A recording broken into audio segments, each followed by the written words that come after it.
Aha, we're live. Welcome, everyone. Happy Friday to you.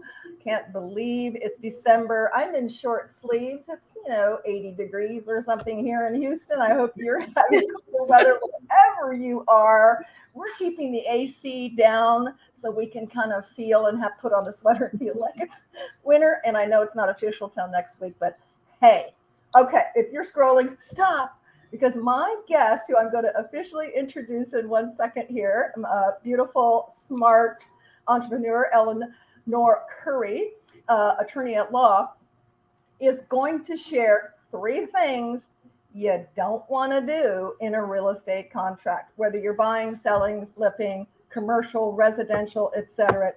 This gal is a wizard and does what we just coined corrective law, real estate law, all day long. So welcome, Eleanor. Thank you so much for joining me. Thank you, Kat. I just love your energy. So any day you call me, I'm happy to hop on just to call. We can just chat like an entrepreneur.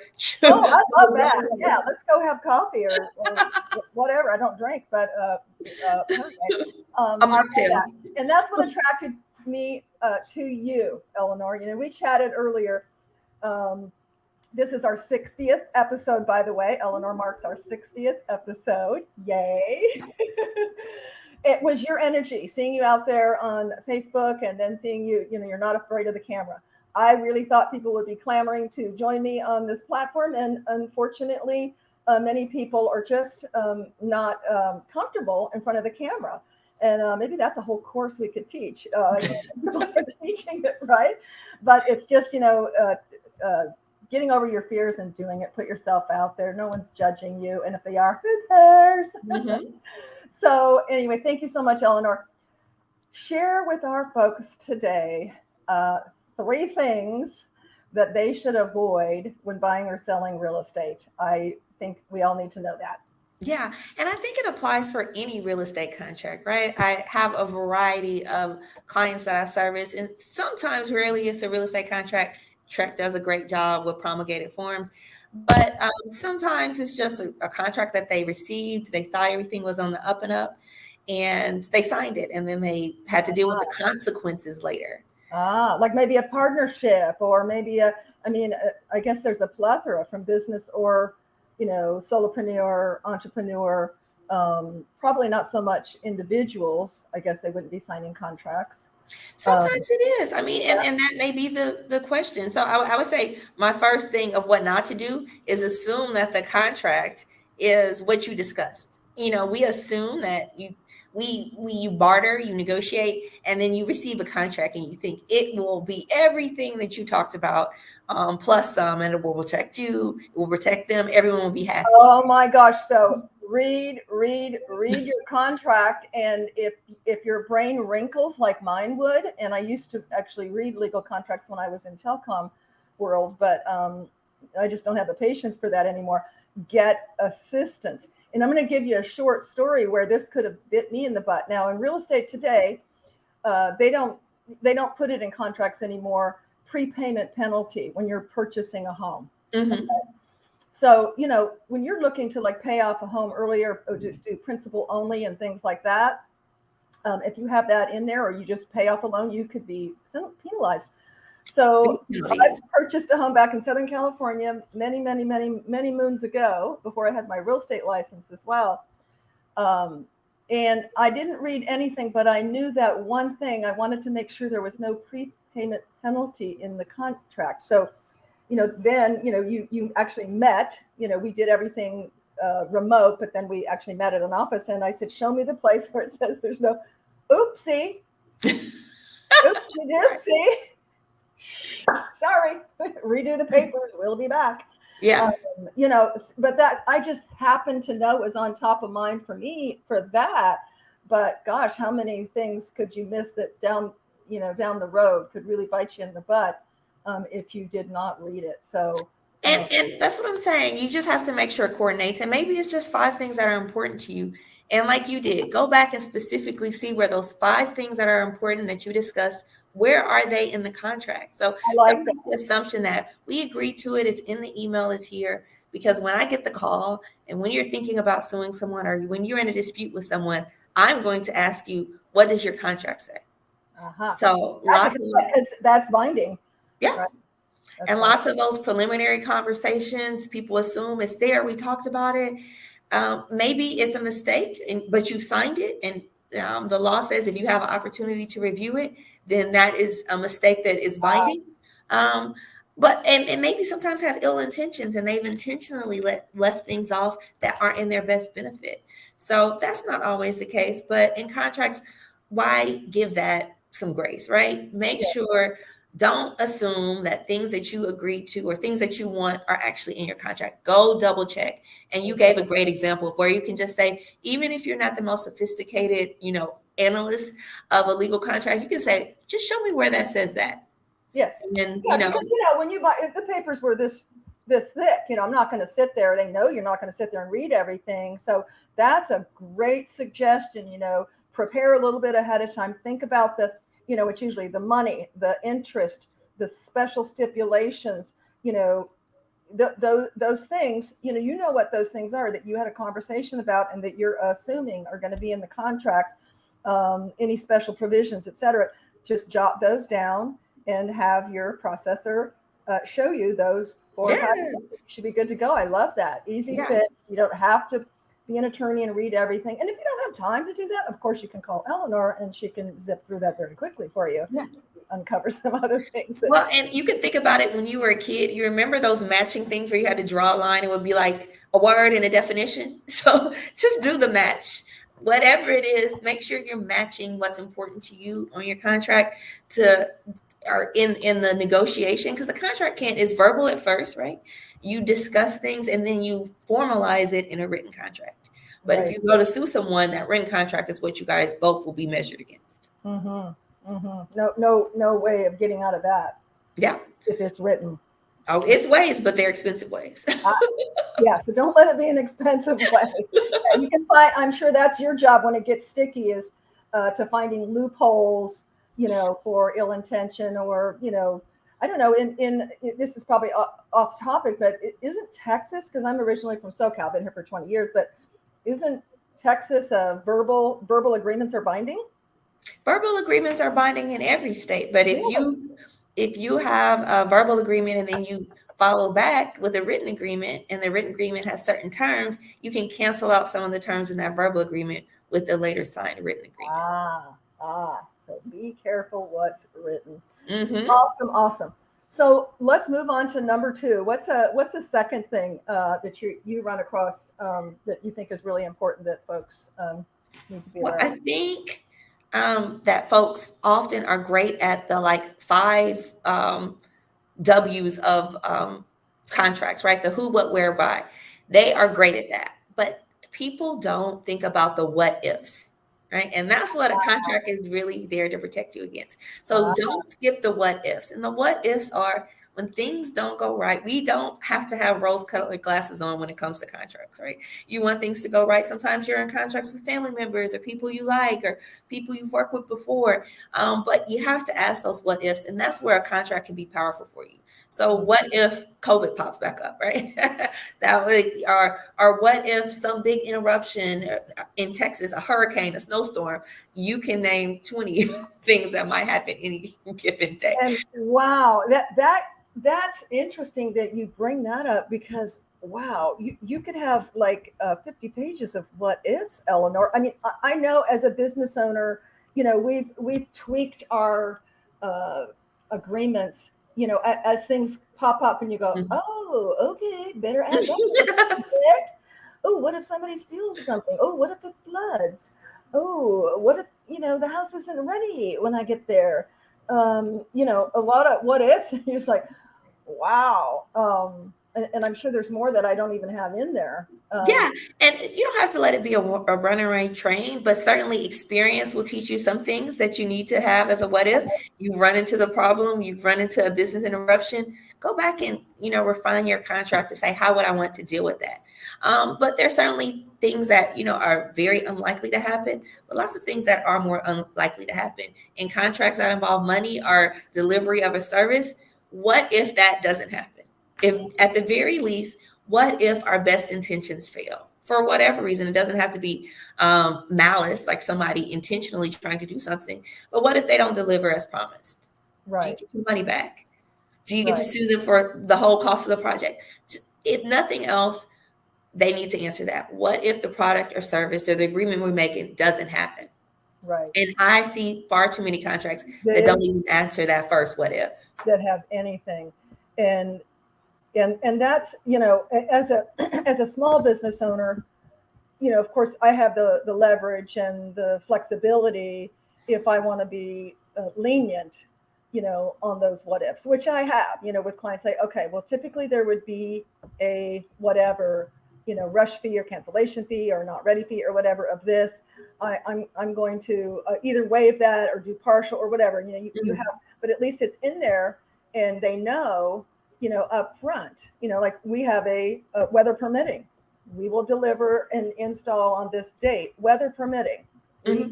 We own the right to say, okay, after a higher percentage chance of rain, we're not going to compromise your property or my help or our furnishings, you know, or et cetera. So yeah, I think having it in though is important, and then you can, you know, as an individual or as a small company, then you can compromise or adjust as needed. Yeah, and it's about setting those expectations. That's what you want in any great Yes, contract, any great yes, agreement. They understand what's going to happen if this doesn't work, and you understand it. So, if nothing else, if even if it isn't to avoid litigation or to worry about who will get paid when, why, and how, it makes them a more loyal, avid supporter of you and your business. They can say bad things can happen, detours happen. We're human, and this is life, right? So nothing, things usually don't happen perfectly, but when people know that you've anticipated it, you seem very professional, they don't think you're doing something just for them, or you're being mean to them, but that's just your policy. They still want to share what you've done well with other people as opposed to sharing a bad experience. And we know now with how closely connected everyone is, that one bad share of your product or service can be really detrimental to your business. absolutely, absolutely. And you know, it's not it's not really in life, in business particularly, but in life, it's not what happens. You know, there's nothing perfect because we're Mm-hmm. humans and we're having the human experience in life that can be volatile and changing. So stuff will happen. It's how do we respond to it? And I think that's what, you know, you made a point. That's what our clients are going to remember is, you know, not what happened, but how did they respond to it? Yeah. You know, and I think that clients respect you for having professional policies. And Mm-hmm. I use that all the time. Well, it is my professional policy. Let me tell you how I work, and this is my professional policy. It's not I want or I'm gonna, you know, it's, you know, and I think it does lay the platform for that respect, and that you do have professional policies, and then they can make an informed decision whether they want to do business with you or not based on your Yeah. professional policies. And when you do that, I think just as in life, you attract Yes. your soul tribe, if you will. The people who know, like, trust you, and revere what you do and respect what you do. Yeah. And I think it's funny, as entrepreneurs, so often when we start, we're just whoever wants to, meet me where I am. I want that kind of customer. We're And the true hungry. sign of growth to me is when you are as reflective on who you're choosing as a customer as they are as who they're choosing as a vendor or provider. So Absolutely. I Oh, want us to mesh. what's that? I want me and my clients to mesh. I don't Mhm. want to be, someone that they don't enjoy speaking to or working with, because I want Absolutely. to like to work with you. Absolutely. Life's too short. Yeah, you want that symbiotic relationship, you know, so that you're giving is received, and it's dynamic. You know, I've had in my, 10 years now, had to say, you know what, we're just not a good fit. Mhm. Let me refer And you that's to, okay. so, and that's okay. That's absolutely okay. Like for our design clients, you know, I have similar to this a Zoom call, and we do what I call a complimentary discovery call. Mm-hmm. Find out a little bit more about their project and see if we're a good fit, not only from the logistics of can I provide you what you're looking for and help you, create your vision, but, is there a connection from from a personality or, mesh? Do we mesh? Am I going to enjoy working with this person? And so I think that's so important. Yeah. That you do, and that's okay if you don't. Yeah. You're right. Life is short. Enjoy what you can. We have to go to work, so enjoy. It frees up. It frees up that space for that perfect client to come back, to come into your life and for you to help them. Yeah, absolutely. But yeah, I know we all resonate who started out. It's like, we'll take anything, and then you learn like what the contract, you learn like, okay, I think I need to fire them. Right. Get me out of here. Yeah, rather than have to fire them, just be more selective. I think that's perfect. So the what ifs. So what's a good exercise for folks in all kinds of businesses or situations where they would have a contract? What's kind of an exercise for them to for the first time to come up with these what ifs without having to learn it the hard way. Right. I think this is a opportunity for you to tap a little bit into your anxiety. So if there are things that what you are most afraid about, answer in that contract. What if they don't pay? What if they don't deliver?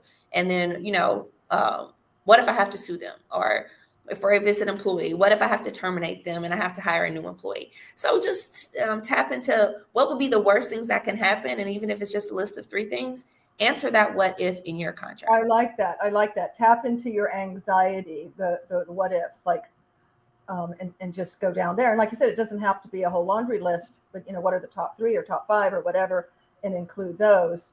And they may be about you too, right? Yeah. What if I can't deliver? And so sometimes you're thinking about things that you will hold against someone else, but lots of times contracts go both ways, right? So you're thinking about things that will be held against you. So that what if may be some extra protection, maybe as you mentioned, okay, I'm going to deliver on the 13th, but if there's inclement weather, that time may be pushed back. And, so you will be held against that 13th and you're thinking of your own what if. So it doesn't always have to be negative. I like that. It goes both ways. And, and it's all about what you said earlier, Eleanor, setting expectations. And I think that's where a lot of us fall short, is we just assume, we think someone's in our head or knows our business. And we just need to take a step back and really outline everything to set the proper expectations. And I think, we're given grace when we do that, because potential clients do see that we're trying to cover all the bases, set them up for success, instill our professional policies to help facilitate, a really, a great experience with the client. Yeah. And when you're the professional, like it or not, they're going to hold that you up to that standard. They may say, this is my first time having my house designed, for instance, so I'm not aware of all the hiccups that could come up, or how delicate it is to deliver the furniture, or even who's liable for the furniture before it enters my home, right? Lots of these things they don't know. So as a provider, you have more time to imagine, all the good things that can happen and the bad things. So take some time to tap into that. And when people come to me for a contract, I always say, it's my goal to memorialize what you want, right? And so the best contracts, if you just leave it to me, I'm a lawyer, I may not know your industry, I'm typing and it sounds good, but it may not have the heart that you need it to have. As much different than when you bring, hey, these are things that I want to go right, these are the things that could go wrong. Help me help myself and my client to make this a strong contract. I love that. That's great insight, Eleanor. It reminded me, back in the day when I was in new home sales and oftentimes working with first-time home buyers. And I used to say, okay, there's a lot of moving parts and pieces, a lot of pieces to the puzzle. Think of me as your puzzle master. I'm going to take you through every piece and put it all together. So oftentimes I think in our businesses, whatever the businesses are, we need to ask the questions, and I'm guilty of this. I don't always, but I try to integrate it. Have you ever used a designer? Have you ever used a, tell me about your experience. Information is power. Yeah. This is powerful information that you're sharing with us today, Eleanor. And I think if we can step back and ask that question, that will empower us to know, okay, you may have never known. Well, I had a horrible issue. They never returned their phone calls, or whatever the thing is. Okay, you're taking notes. Okay, Yeah. On what their experience is, and it helps equip you to make it a better experience for them in your dealing with them. Yeah. Yeah. I definitely think that knowledge is power, but information is information, and we have an information overload. To make it knowledge, you have to apply it. Yes. So it's one thing to ask the question, but apply that in how you speak to them or how you approach them or what information you're providing to them. Maybe you take the extra step with someone who it's their first experience. That's how it becomes applicable, and that's how it becomes meaningful in your interaction with them. Absolutely. To gauge whether, how much information they need, how much you need to, outline everything and take them step by step. Is it baby steps? Is it toddler steps? Is it, like that? Do you get a lot of people that are first time dealing with a lawyer? A lot of people like to avoid lawyers. They think we're expensive. They think we're going to bury them in legal jargon. And I think most often they think we are not interested in getting the deal done. We're interested in legalities. But I was a broker for, over a decade before I went to law school. So I like deals and I like to get deals done. Yes. And I saw that on your background. So now are you still active in real estate? I am still active in real estate. Okay. So you're still a broker. Yeah, my first love. That's your first love. So would you say the majority of your business is buying and selling real estate or law? It's split, but my firm is more than just me, and so we have support staff, we have other attorneys. So it gives me the space to help some of my clients, and some of them are combined. Sometimes I'm helping someone find office space, but I'm also negotiating that lease or reviewing that lease. So. I love that. So you're like double trouble here. Yeah, I think you're the first one I've met. I'm sure they're out there, where they're a realtor, broker / lawyer. Yeah. So it's a little tribe of us. Yeah. I like that. It's like me. I keep my real estate license that I started off in real estate. And then I segued into staging, thought it would be a value add, and the staging kind of took off. But I keep my license because it keeps me in front of brokers, realtors, should I be able to help them. But I don't actively pursue it. I just do referrals, friends, family, that kind of thing. But it keeps me on all the emails from them. I have super access. I pay to keep that up to make it a convenience. That's important. Yeah, so they don't have to go out to the property on a vacant several times. I got you covered. I've got Supra. Go off and do a closing. Yeah. So try to make it easy, for folks to do business with you. Yeah. But yeah, so they're intermingled as well. And then of course the staging in the last few years took off. Really increased a lot since the whole COVID shutdown with design and color. So yeah, and I think most people, in my experience, it's hard for them to imagine things. So having that staging, even if they don't love every detail about it, they can then see that piece change, as opposed to walking to an empty space. That's commercial space too. So when you walk into a commercial space and you try to figure out how it can be your business home, you're like, where would the desk go? Where's my reception area? How many chairs can I fit? So staging or having that space filled is much different than trying to imagine it filled. It is. And in fact, statistics support that. I think it's 89% of folks who, were polled said they have a very difficult time imagining an empty space. So staging creates emotion, and buyers justify price with emotion. Yes. And, it's funny. I've talked about this before, but space, spatial planning is very difficult for folks to imagine. Like you said, like size. I had a investor not too long ago. He's like, Kat, we've had this on the market. This was pre-COVID. He says, and people are saying the master bedroom is small. You know, we really need to get it staged. So we typically use a queen mattress to make the space look larger. We put a king in this one because it was so big, but people couldn't see it. I mean, we put a king, 2 nightstands, you know, a bench at the end of the bed, and a high boy, you know, which we don't always use dressers. We'll use like a bench and like a photo or something. Of course, they sold the first week.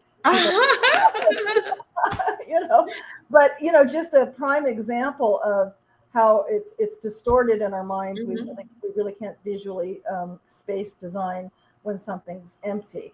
And our investors are getting savvy to it as well now, because you know, when it has decor and furnishings, it's not empty, and they're not looking at every drawer, every, you know. Oh, that's another good point. Every blemish, because no home is perfect, whether it's new or resale. So that kind of mitigates that. That's another good. I hadn't thought of that, but that's a really good point. Absolutely. Okay, so we've got the assume, never assume. I love that. And if you're just tuning in, rewind it or watch it on YouTube in a couple of days, because this is some great tips from Eleanor on contracts, what you should not do when going into a binding contract. So assumption is a big no. Boo. Look at the what ifs, and that's from both sides, from you and from your potential client or the person on the other side of the contract. And you can share another one with us? Yeah. One more. It's to think about the who you're getting into a contract with. And that's not going to do, you know, a background check on who you're entering a contract with. Although for some contractors, you probably want to check if they've been sued before. But it's more just, it can be as basic as lots of times people say, okay, well, there was a default, I want to sue someone. And I look at their contract and I say, well, what's their address? To service them or send them a demand letter, we have to have their address. Oh, it's not there? No, it's not there. We need it. I get this a lot with contractors. People will get someone to do something small in their property, you know, build a fence. But that contract you signed doesn't have his address. Is it a corporation? Is it a LLC? Is it a person individually? And when you ask yourself that question, you at least get your brain rolling on if they have any assets. If everything goes wrong, if you're paying a $20,000 deposit and you never see them again, can you find them?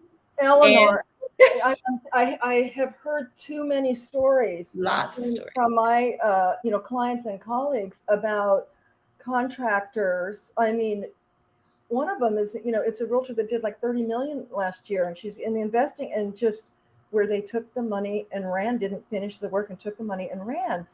And so what besides checking that out? And, you know, I think what some people do is they don't, you know, I'm thinking of, you know, repairs, renovations. One of my clients, they had flood in one of their homes we staged last year, and same contractor, you know, took off. And I'm thinking they didn't even have a contract. Lots of times they don't have a contract. That's true. Yeah. But when they do, lots of times it's something printed off online. It'll say someone's name. Is it a business? Is it a person? Do either of those entities, the person, the business, have any assets? So if they take my $20,000, people call me. They call me. They're angry. I want to sue them. And I tell them suing and winning is just one step in the process. You can win a judgment. And if they are judgment proof, meaning they don't have any assets to satisfy the judgment, you won for not. You won for no reason. You spent the money for nothing. And, you know, I still know that many, many years ago back in SoCal, you know, small claims, I don't know what it's up to now, but it was like 600 something. And I went through the whole thing of small claims suing this person. They didn't have any money. Collecting it is another thing. And I don't even know if they may have had the money, but collecting is different than suing. And most of lawyers will hands off, go find a collector or attorney. Someone to put a lien on. Yeah. So do they have a bank account? Do we know the account number? I mean, you know. So let's back up a little. Let's say someone's looking to hire, you know, a contractor. Mm-hmm. And, you know, what would be their due diligence, and how would you find out? I mean, I guess it's an easy Google search to find out, are they a business, an LLC, a C Corp, et cetera. But how do you find out if they have assets or have they been sued before? Okay, so you can find out. You can start with the comptroller's office. They'll tell you if they're telling you they have an LLC or they're a business. You can go take a look at that business and see if it's still active or if it's delinquent or it's been retired because they haven't filed taxes or something like that. So you can start with the comptroller's office. Okay, so start with the comptroller for that. Start with the comptroller's office, and it'll also give you any address they have. So if you have an address from a card, make sure that all their addresses are coordinated, right? So the address they give you on the contract versus the address on the card and the address of the Secretary of State or the comptroller's office are all the same. Okay. That shows the sign of an established business, right? And then you can go to the Harris County District Clerk's office. That will only tell you if they've been sued in district court, which is over $20,000. But it's a good place to start. And certainly you can also search in small claims court as well. So they just have searchable platforms where you can see if their name comes up. So take a quick look, see if they've been sued before and the results of that lawsuit. Have they paid out? Did they get a lawsuit? And then, you see a lien on property that they have. So I would say those are the two basic things you can do, just easy steps, but it gives you some confidence you're going into business with the right person. Here's a great example. I've had contractors who say, well, that's my business name, but send it to my personal account. Why? Why? So, that's where the confusion comes in when you're trying to collect on a judgment per se, or you're trying to get a refund. And then you realize, well, the money that you use for your deposit, they spent on another project.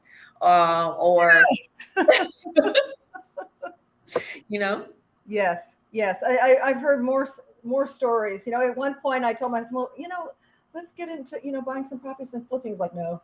No, thank you. Because the biggest thing is you need reliable contractors that show up and don't rip you off. It's like, I don't want to go down. I don't want to play in that sandbox. Yeah, it is. It can be a pretty feisty sandbox. Yeah. I just don't need that. Awesome, Eleanor. You are just a plethora of wisdom, and I love your smiling face and I love your energy. How would folks contact you if they needed to get a hold of you for whatever? So for commercial real estate, and or for some law questions. They can definitely hop over to thecofirm.com. THECofirm.com and sign up for a consultation there. We do have 20-minute complimentary consultations that they can sign up for. 20-minute consultation. I like that. Jeff, if you're on here, my proctor, if you could add that in, because I can't see notes, add that on the stream so folks have it. That would be great. Yeah, so they can go about that way, or they can find out more about me at eleanorcurry.com. eleanorcurry.com. Yes. I like that too. And if you're on LinkedIn, hopped on LinkedIn, because I see her smiling face all the time. I'm there every day. I don't know how you have time to look so beautiful so many times a week. I record on a couple of days and just share it. I was going to ask you if you did. You just do it like a wardrobe change, because gurus in the business have said that, and I've been thinking, I gotta do that, because that makes life so much easier. Your game face is on, you're ready to go. You've already given yourself the pep talks, and just some days I look homeless, I'll be honest. Well, thank you. Most days I look homeless, and that's why I'm like, how does she do this? She's all the time looking gorgeous. No. Thank you so much, Eleanor, and this will be over to our YouTube channel, Ta-da by Kat, in 48 hours. If you would like, share this and hop over to YouTube. We normally do a sign off on staying positive, staying hopeful, and stay connected. And I do wish that for everyone out there. Eleanor is our last live guest for the rest of the year. We'll probably hop on Christmas Eve and just wish everybody Christmas Eve, but we'll be doing replays the next 2 weeks because I've got family and grandbaby stuff to do, eat dinners, things like that. But I want to close today with a message that I found on Instagram. One of my favorite spiritual leaders, Greg Braden, posted this. The original words were from Rachel Marie Martin. And I'm just going to read this to you and wish this to you for the holidays. Just be kind. Please, just be kind, especially during the holidays. Have an extra moment of grace, of understanding, of love. there are so many with stories of loss and struggle and hardship this time of year. And the illusions of the holidays and the perfection and the celebrations can really make the hurt magnified.